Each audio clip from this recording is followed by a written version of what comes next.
এই মুহূর্তে এই আওয়াজ শুনে, উলুধ্বনি, শঙ্খধ্বনি এগুলো শুনে বুঝতেই পারছো যে পুজো শুরু হয়ে গেছে এই মুহূর্তে। আর ইন্দ্রাশিস অংশ নিয়েছে, কিন্তু কতটা নিয়েছে সেটা ওর মুখেই শুনি পুজোতে। খুব অনেস্টলি আমি যখনই সরস্বতী পুজো এটা প্রথমবার বোধহয় আমি এত তাড়াতাড়ি এসেছি কাটসি এবিপি আনন্দ।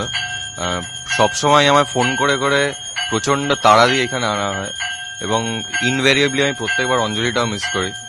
তো এইবার বোধহয় প্রথমবার পুজো যখন হচ্ছে আমি এখানে উপস্থিত। Thank you for that. মানে আমি বহু বছর পরে বোধহয় আফটার স্কুল এতটা তাড়াতাড়ি এখানে এসেছি। কাজী প্রস্তুতি কিরকম সেটা বাকিরা জানে, আমি খালি আনন্দ করতে আসি এখানে। এখানে যেভাবে দেখছি কাঠামো করে মূর্তিতে, বড় বেশ মূর্তিতে পুজো হচ্ছে, এইভাবেই কি চলে? মানে এইভাবেই কি হয়ে এসেছে? হ্যাঁ, মানে প্রচন্ড কনসিস্টেন্ট লাইক রাহুল দ্রাবিড়।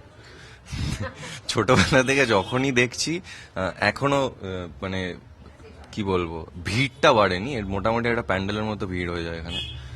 তো সেটা ওই আমার মতোই অনেকে আছেন যারা শুধু আনন্দ করতে আসেন, কিন্তু পুজোরটা এরম ভাবেই চিরকাল হয়ে আসছে এবং প্রচন্ড নিষ্ঠা নিয়ে প্রচন্ড আনন্দ করে সবাই মিলে এই পুজোটা করা হয়।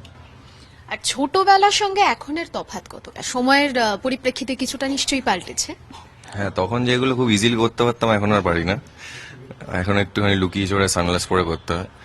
কিন্তু অন এ সিরিয়াস নোট, সত্যি অনেক কিছু বদলে গেছে। এটা বোধহয় আফটার 4-5 ইয়ার্স আমি এখানে থাকতে পারছি, কারণ প্রত্যেক বছরই সিসিএল এর জন্য আমার সরস্বতী পুজোর সময় বাইরে থাকতে হয়।